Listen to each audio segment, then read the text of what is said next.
So this is my CB350f 1973, and as you can see, it's a little smoky.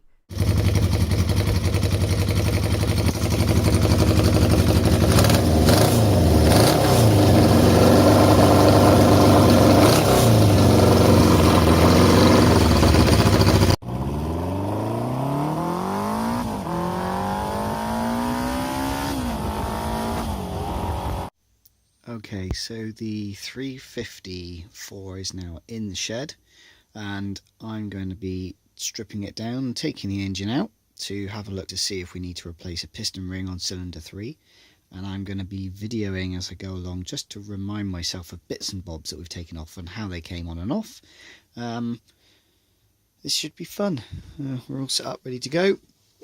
Coffee, iPad with instructions if needs be, tools, and of course the bike.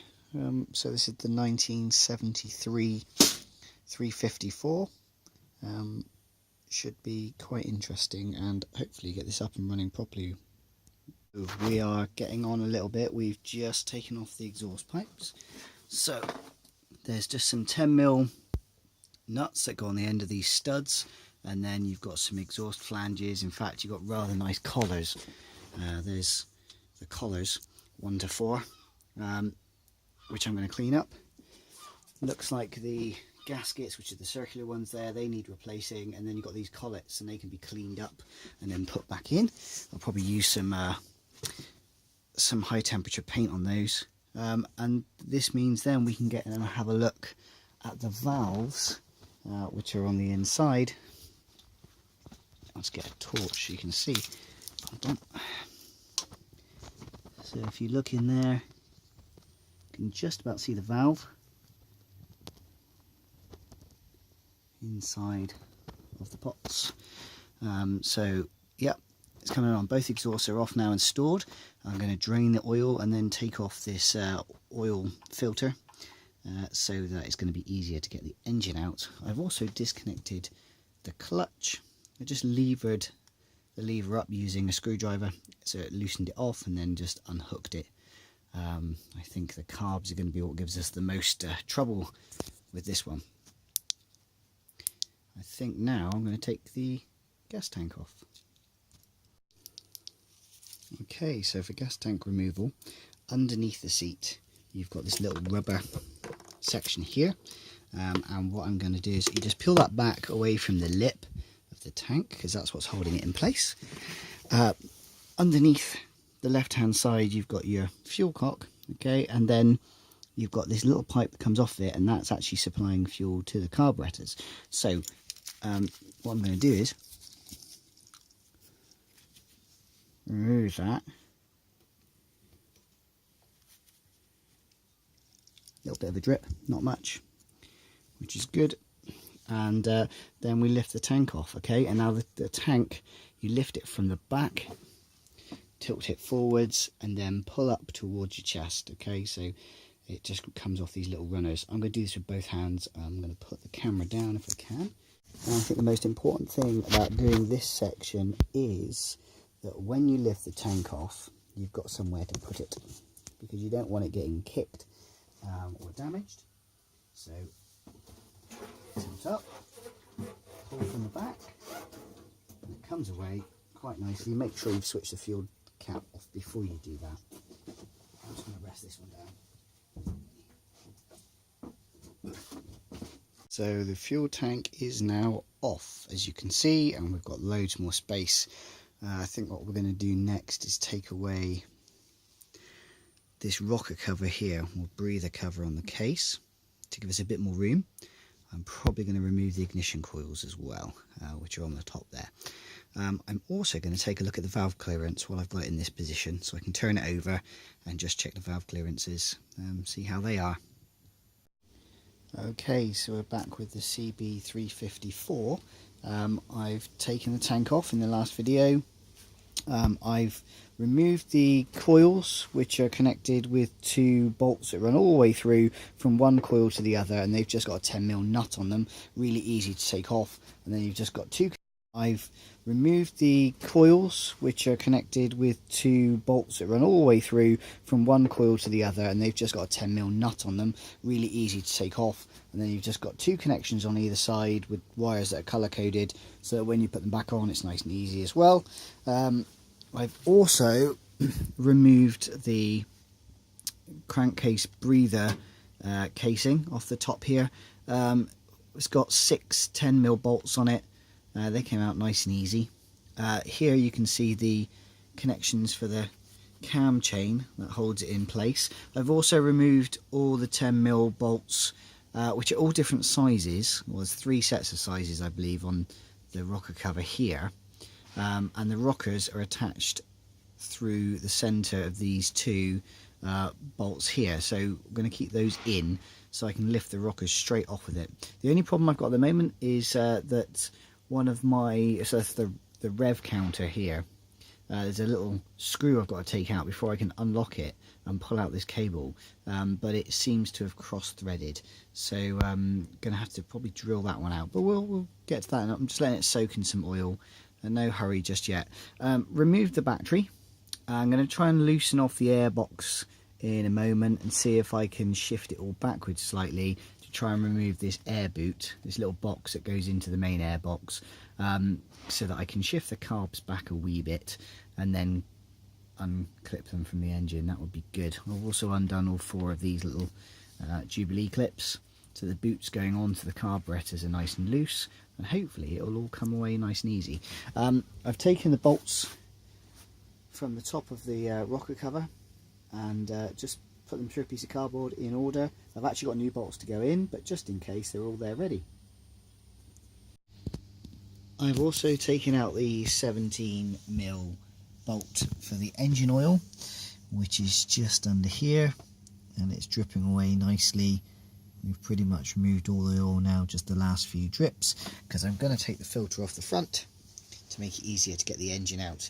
And the engine is going to come out the side of the kickstand, so the opposite side to this. I'm now removing the main earth from the kickstart side of the engine, which is on a 14mm nut and a bolt that goes all the way through the engine brackets front to rear. Sorry, right to left, not front to rear. So this is a 14mm nut I'm taking off. It's got 1 washer and the earth cable. And that's the negative that goes straight from the battery straight to the frame. Okay, well, today was the final push and the engine is out. So we had to undo front frame bolts, which I've left the nuts on. They're 12s. There's a bolt on the front of the engine that connects to the triangle of this system, and that's a 14. And then you've got a 14 that runs from here all the way to the other side, which connects the foot pegs on, and it's a long bolt that runs all the way across the width of the frame. So yeah, that's out as well. Just disconnected a couple sets of wires, all colour coded, so it should be nice and easy to put back on, and the lump is out, ready to be worked on. Hooray! So where are we at now? Well, as you can see, the engine is outside of the frame. That came out about a week ago. Managed to do it without too much struggle. The carburetors were quite difficult to get off. As you can see here from the airbox, once you've undone the airbox, which has got the electrics on the other side, remove the battery, you can actually shift this back ever so slightly, which then the rubber boots get a little bit more room and you can pull those back, and they're a little bit squidgy, so you can actually slightly bend them, and then the carburetors, which were here, have got just enough room to pull back. If you can get the airbox to come out completely, which I think that's how I worked it, after squeezing it I managed to just pull it out to one side.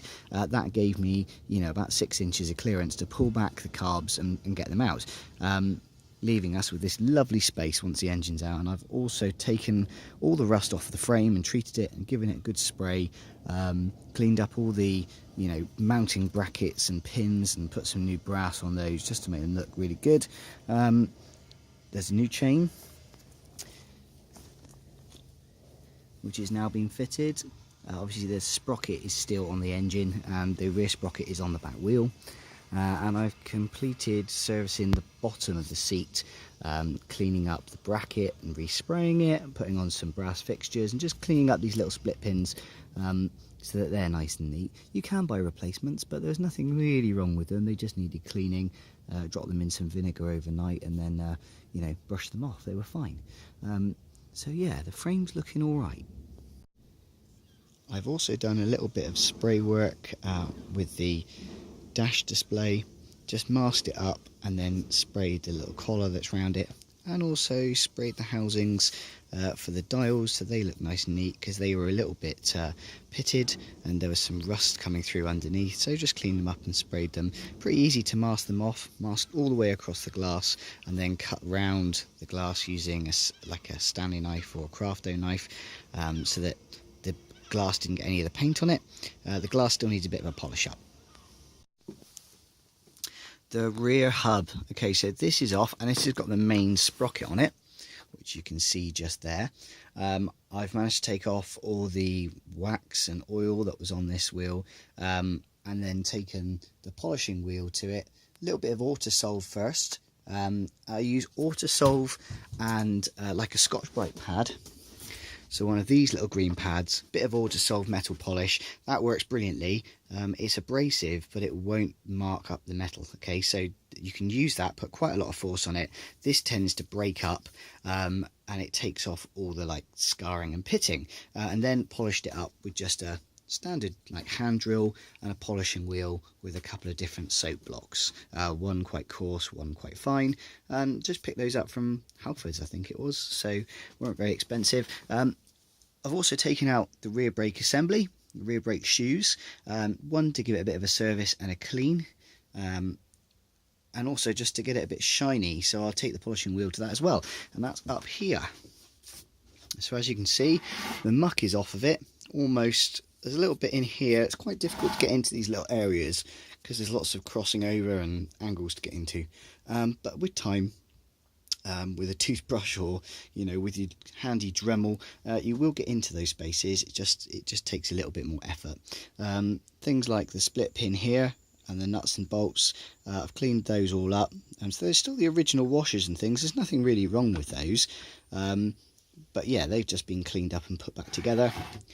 Polished up the handle, which has come up quite nicely, and inside I'm probably going to take out the cam. So the cam is the pin that runs from the handle here, this lever goes all the way through to the brakes, and it's basically a little line like this, okay, on a cylinder, and as you pull on the handle it just pivots slowly, so with the brake shoes either side and that pivot action, it pushes the brake shoes out, and that's what gives you braking force. But I've had this problem on other bikes, that when this rotates and it's either gritty or rusted, it won't come back, and therefore you end up with a brake shoe that's almost on quite a lot. So it is worth making sure that this is nice and clean and greased up inside, and after you've undone the lever on the other side, it will literally push out. Okay, so it's very easy to service. You do have to take the brake shoes off, but they're just sprung into place, so it's a pretty good job to do, and it will make the brake feel a lot better once you've done it. The brakes weren't bad on this, but it was worth taking it apart, I think, to give it a clean and grease it up. So we've got the cylinder head here, and then we've got the engine, which is the main lump, and the cylinders with their pistons still in place, and the cam chain sticking out the top here, and I've got that under some tension, okay, because what we don't want to happen is for that cam chain to fall down into that hole and cause us a whole lot of bother, because we'd have to take the rest of the engine apart. Also, I keep this covered up normally, okay, because you don't want anything falling down there. As soon as something falls down, you're going to have to take the whole thing apart and get it out, and that'll be an absolute nightmare, because you don't want to go starting the thing up with something else down inside it, a foreign body or a nut or something like that, because it's going to cause you a whole lot of bother and destroy your engine. So going back to our little cylinder head here, so these are the valves. I've already taken the valve springs and the keepers and collets off.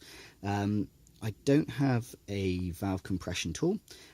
All I did was I took a 12mm socket on a very short length of socket and a bar, and basically with a little tiny magnet pushed up inside the socket, pushed down on the springs when they're in place over the valve, and then you'll hear this little click, and the magnet sucks the collets out of the keeper at the top of the spring set, okay, and it grabs them, which is great. Okay, the one thing I did do is I put a cloth down over this hole when I was doing that, so if I did lose one of the little bits, it wouldn't go down inside the engine, because you don't want that to happen.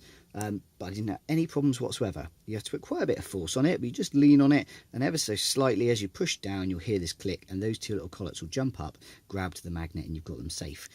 It was very effective, and it took minutes to do all of them. When you go back the other way, just going to have to take a little bit more time in pushing them down with no magnet, and it should be fine.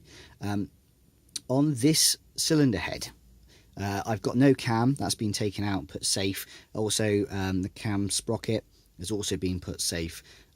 These are little oil lines that just push oil up towards the cam. Now, on this one, on cylinder number 3 is where I was having the problem. Okay, so basically what was happening, I was getting a lot of smoke at startup, and also while I was riding. So that indicates two things.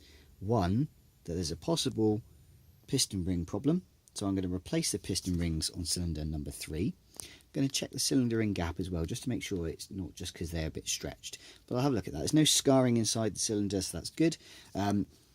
The other thing it could mean is that I had leaking valve stem seals, which you can see on this side.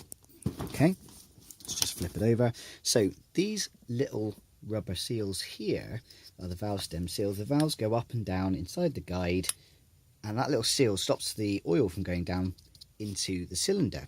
Now, if it does leak down, which it was in this case, you're going to get some build up on the seat here of your valve, and I had on this one especially, I had a lot of build up, and I'll show you a picture of that in the video. I've taken it off just with a Dremel, but I have decided that these two need replacing.